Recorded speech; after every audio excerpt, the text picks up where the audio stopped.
بسم اللہ الرحمن الرحیم۔ بسم اللہ الرحمن الرحیم۔ السلام علیکم ورحمۃ اللہ وبرکاتہ۔ عزیز طلبہ، آج الفوز الکبیر فی اصول التفسیر کا سبق نمبر 158 ہے، اور اس سبق کے اندر ہم مناہج تفسیر اور مفسرین کے طبقات کے بارے میں پڑھیں گے۔ الباب الرابع فی بیان مناہج التفسیر و توضیح الاختلاف الواقع فی تفاسیر الصحابۃ والتابعین طوائف المفسرین لیعلم ان المفسرین عدۃ اصناف جماعۃ قصدوا روایت آثار مناسبۃ للآیات سواء كان حدیثا مرفوعا او موقوفا او مقطوعا او خبرا اسرائیلیا وهذا طریق المحدثین۔ اس کا ترجمہ یہ ہے کہ چوتھا باب تفسیر کے مختلف مناہج میں ہے، فی بیان مناہج تفسیر کے طریقوں کے بیان میں ہے، و توضیح الاختلاف الواقع فی تفسیر الصحابۃ والتابعین، اور اس اختلاف کے حل کے بیان میں ہے جو صحابہ اور تابعین کی تفسیروں میں پایا جاتا ہے۔ طوائف المفسرین، مفسرین کے طبقات،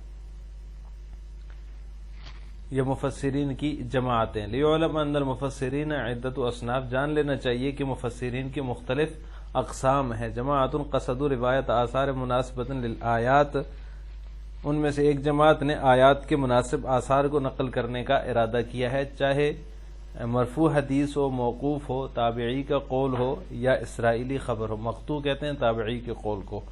یہ محدثین کا وہذا طریق المحدثین، یہ محدثین کا طریقہ ہے۔ وفرقۃ قصدوا تعویل آیات الصفات والاسماء فلم يوافق منها مذهب التنزیہ صرفوها عن الظاہر وردوا على استدلال المخالفین ببعض الآیات وهذا طریق المتکلمین۔ اور دوسری جماعت نے صفات اور اسماء کی آیات کی تعویل کی طرف رخ کیا یا انہوں نے ارادہ کیا، فما لم يوافق منها مذهب التنزیہ، اور جو آیات مذہب تنزیہ کے موافق نہ ہوئیں انہیں ظاہر سے صرفوها عن الظاہر، ظاہر سے ہٹا دیا۔ وردوا علی استدلال المخالفین ببعض الآیات، اور مخالفین کو بعض آیات سے ان کے تعلق یعنی ان کے استدلال کا جواب دیا۔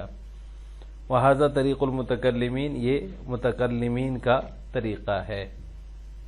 وقوم صرفوا عنایتهم الى استنباط الاحکام الفقہیہ وترجیح بعض المجتہدات على بعض والجواب عن تمسک المخالفین وهذا طریق الفقہاء الاصولیین۔ اور ایک جماعت نے فقہی احکام کا استنباط اور بعض مجتہدات کی بعض پر ترجیح کا کام کیا، والجواب عن تمسک المخالفین، اور مخالف کے استدلال کا جواب دیا، یہ اصولی فقہاء کا طریقہ ہے۔ وجمع اوضحوا اعراب القرآن ولغته واوردوا الشواهد من كلام العرب في كل باب موفورة تامة وهذا منهج النحاة اللغويين۔ اور ایک جماعت نے قرآن کے نحو اور اعراب اور لغات کی وضاحت کی ہے، اوضحوا وضاحت کی ہے، واوردوا الشواهد من كلام العرب في كل باب، اور ہر باب میں کلام عرب کے کامل اور مکمل شواہد پیش کیے، موفورۃ تامہ، کامل اور مکمل شواہد پیش کیے ہیں، اور یہ لغویین نحویوں کا منصب اور مقام ہے۔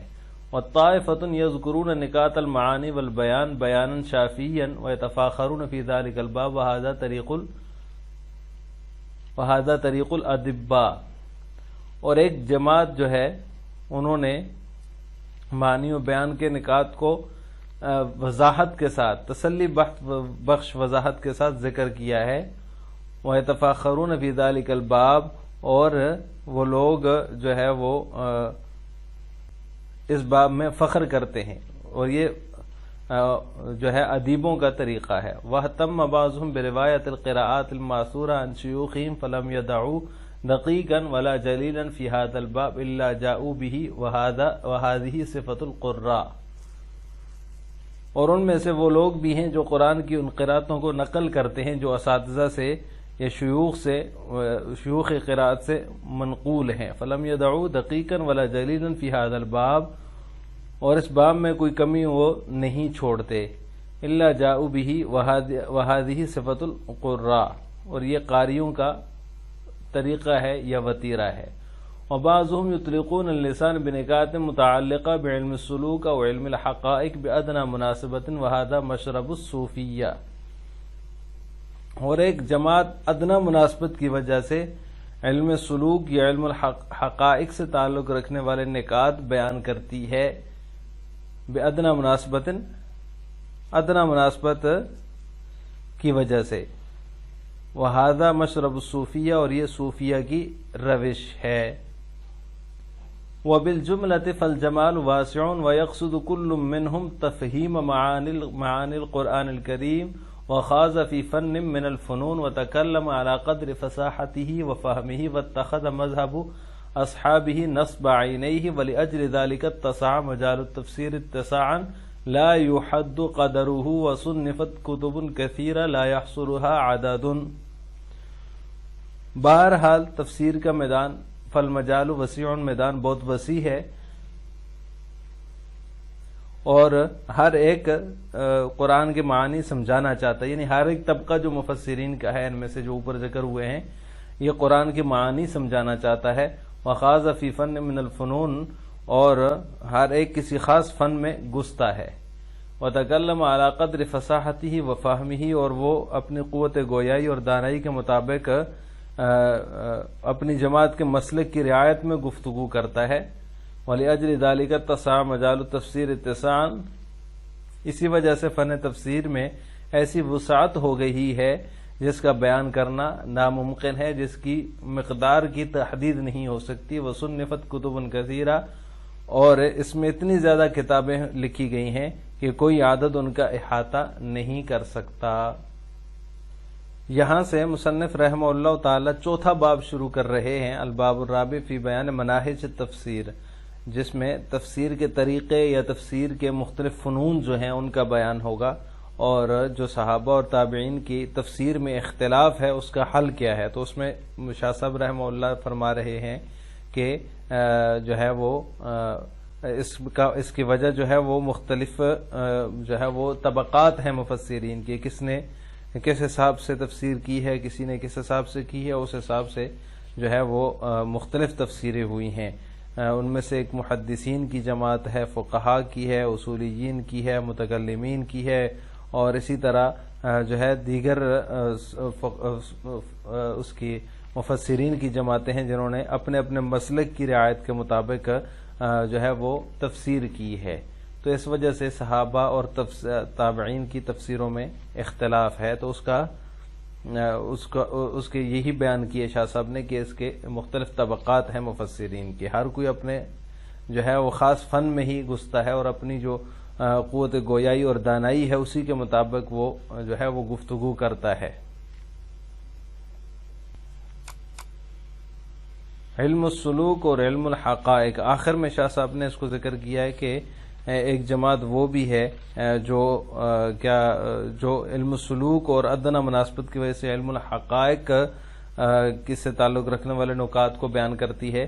تو علم السلوک اور علم الحقائق کیا چیز ہیں؟ تو اس سے مراد تصوف ہے، جس میں متدین اور متشرع صوفیاء کرام کے دستور اور آداب کے مطابق مجاہدات کے ذریعے اللہ تعالیٰ کی معرفت حاصل کرنے اور رذائل سے نفس کا تزکیہ کر کے آپ صلی اللہ علیہ وسلم کا سچا عاشق اور ان کی اطاعت کا خوگر بننے کے اصول بیان کیے جاتے ہیں. یعنی علم السلوک اور علم الحقائق سے یہ مراد ہے. اور پھر ان اصولوں پر چلنے والے انسان پر بہت سی ایسی حقیقتیں منکشف ہو جاتی ہیں، ان کا انکشاف ہوتا ہے جن پر عام حالات میں پردے پڑے رہتے ہیں، وہ پردہ غیب میں ہوتی ہیں. تو تصوف کی پہلی منزل ان اصولوں پر عمل کرنا ہوتا ہے، اسے سلوک کہا جاتا ہے. اور دوسری منزل ان حقائق تک پہنچنا ہے جسے علم الحقائق کہا جاتا ہے. یعنی تصوف کی جو پہلی منزل ہے اس کو سلوک کہیں گے، علم السلوک، اور جو اس کی آخری منزل ہے، دوسری منزل ہے حقائق تک پہنچنا، اس کو علم الحقائق کہا جاتا ہے.